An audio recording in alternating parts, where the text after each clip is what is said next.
Welcome to Audio with Orgo, and today we'll be reviewing the Softears Volume S, which is an upgraded version of the volume that released a few years earlier. This IEM costs like $320, so it has a lot of competition in the market right now. So we will be looking for a bit of comparison between the IEMs that has this kind of tonality and the price point that it is acquiring. So let's start. This IEM was kindly provided by the audio store as a loan to give you the honest impression. Of course, they haven't asked me to say anything good or bad. Do visit them and support the people who support me. They have an amazing curation of IEMs, headphones, ear tips, DAPs, dongles, everything. Do check them out. Starting this off, this one has two impedance mode, high impedance and low impedance. The high impedance mode is like really useless, and I didn't care to use it in my listening sessions, let alone provide any review for it. So everything will be done for low impedance mode, and I was a bit of disappointed with this IEM because the tool that it is meant to change the high Z to low Z just broke after a few times, and I wasn't quite happy with the quality of the pins nor the quality of the construction or the cable. So yeah, Volume S sounds like a very natural IEM with a subtle extension in the lower treble. The bass on this IEM is really linear. It has a bit of extension in the mid bass more than the sub bass, but the bass is really linear and it won't jump out to you in any way or form. The thing that I liked about the bass is the control. All the natural IEMs that I'm reviewing in this past year has a bit of issues with the control of the bass, which this thing just excelled at, which I really like, to be honest. The mid-range is really natural, and there is nothing that is kind of wrong about the mid-range, and that's it. It's a boring, decent mid-range which has nothing wrong in it. The treble where this IEM excels at, the 5 to 7 kHz region might come out a bit more elevated, which can give the vocals a bit more papery finish or a bit of sizzle in the sound. But if you tip roll it well enough, it will go down and it will give you a presentation that is refined, that is well controlled, and to be honest, unheard of at this price point. Now if we talk about something a bit objective in the frequency range, the sub bass is really textured. It is not physical, or it can jump out from the frequency response that much to give the music a bass to play. So it is resolving, it is textured, but it is nowhere physical, or not it has a decent bit of amplitude to call it a satisfying IEM for bass heads or any kind of person who likes bass. The mid bass also is very linear. It might sometimes feel like the IEM is a bit punchy in the mid bass for the mid bass representation, but for most part of the time the mid bass is like very linear and it is just there. It feels like the bass are tuned in such a way that the mid range doesn't get harmed anyhow.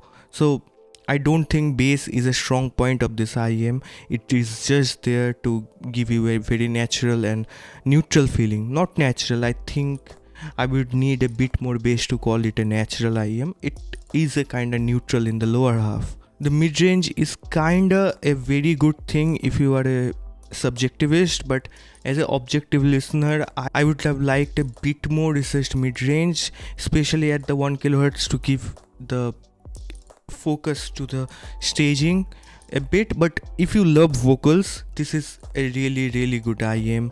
At this price point, every IEM does something wrong, but this IEM has nothing wrong with its mid-range, which I really liked. Now if we talk about the lower treble, the 5 to 7 kHz peak, so this adds a bit of more resolution, a bit more clarity to the sound, which I think I didn't need it. Thus I changed the tip to the finally ones and it solved the problem for me. But yeah, it's not something that is very appealing to me. It does make the IEM very resolving. It has that presence which I like mostly, but at this tonality in the mid-range and the bass, I would have liked a bit more reduced 5 to 6 7 kHz region. The upper treble is extremely well done too. It is laser precise in accuracy. It is just super good. Like I can't even imagine how they can pull it off at $320. This level of treble, it can compete with kilobuck IEMs, and there is not even a doubt about that. The technicality on this IEM bring down the technicality scale, and it just position itself in the middle of a full performer P7 and Twilight. It has very good amount of soundstage to offer. In this perspective, I would have liked that, as I said, a bit more reduced to 1 kHz region to give the vocalist a bit more space to breathe. But yeah, 1 kHz region is like can make the vocalist really jump out to you, which might be your choice, but it is not mine. And it's a very good technically sounding IEM, to say the least. The imaging also is very precise. For the price, it is very layered. It can compete with something like Estrella and all. It is not something that can give you a perception of height. The horizontal imaging is really good. It can feel like a bubble outside your head, but it won't be super good for the height position. It can like dissect between low, medium and high, but it can break down the height into a lot of sections precisely. The detail retrieval is excellent for the price. It can compete with something like Estrella and all. It is not going to overshadow i600 or something like that, but it's extremely good for the price. Now coming to the timbre, this is where this IEM shines. Correct timbre on IEMs at this price point is like asking for something that is not possible. But this IEM does timbre quite correct. Guitars sounded extremely good. They are crunchy. They have that bite and attack to the strings, which I look for. Drums is not as good. Like if you talk particularly, kick drums are not that good because of the low end. I would have needed a bit more elevation in the low end. I think it is free fixable with the EQ, but the drums have a bit of imbalance in the low end. It can't hit you hard enough, but the top end, the mid-range of the drum system is really good. Violin sounded very good too. It lacked a bit of body, which I like, but the crunch was there, the plucks were there. Everything sounded pretty good. Piano sounded excellent with this IEM. The precision that this IEM offers in the treble makes the piano sound extremely hi-fi. The saxophone sounded okayish too. I would have needed a bit more body, but overall the timbre on this IEM is pretty great. Now if we talk about few neutral IEMs at this price point, we have to mention the name of KE4. I like bass on KE4 a bit better. Not a bit better, I liked it way better, but people might complain about the KE4 bass to be a loose and all, but I know that QC happens, QA happens, and you might get a unit that is loose in bass. I didn't feel that KE4's bass was loose. I preferred it, and I would have taken the KE4's bass more than this one because it's a bit too neutral for me. Now coming to the mid-range, I straight up preferred the mid-range of the Volume S because it is more natural. In the mid-range part, when the bass transitions into the mid-range, that part of the studio or the Volume S is extremely well. So I would have picked mid-range. And treble, of course, it's a neck and neck thing. I would have picked KE4 over this because I don't know, KE4's treble is too much good. It's excellent. But Volume S kinda gets close enough. It can surpass it since the 5 to 6 kHz region. Now if we come to the technicalities, there is no competition. KE4 just lacks a lot. KE4 is low detailed than Volume S. KE4 is has less soundstage. The imaging is not as great as the Volume S. So Volume S excels in resolution, technicalities department. If I have to choose a winner for the timbre, I would have chosen KE4, but only for the drums. Otherwise, every instrument except drums and saxophone sounded better on the Volume S. Now if we talk about something like Mega5EST is a bit different IEM.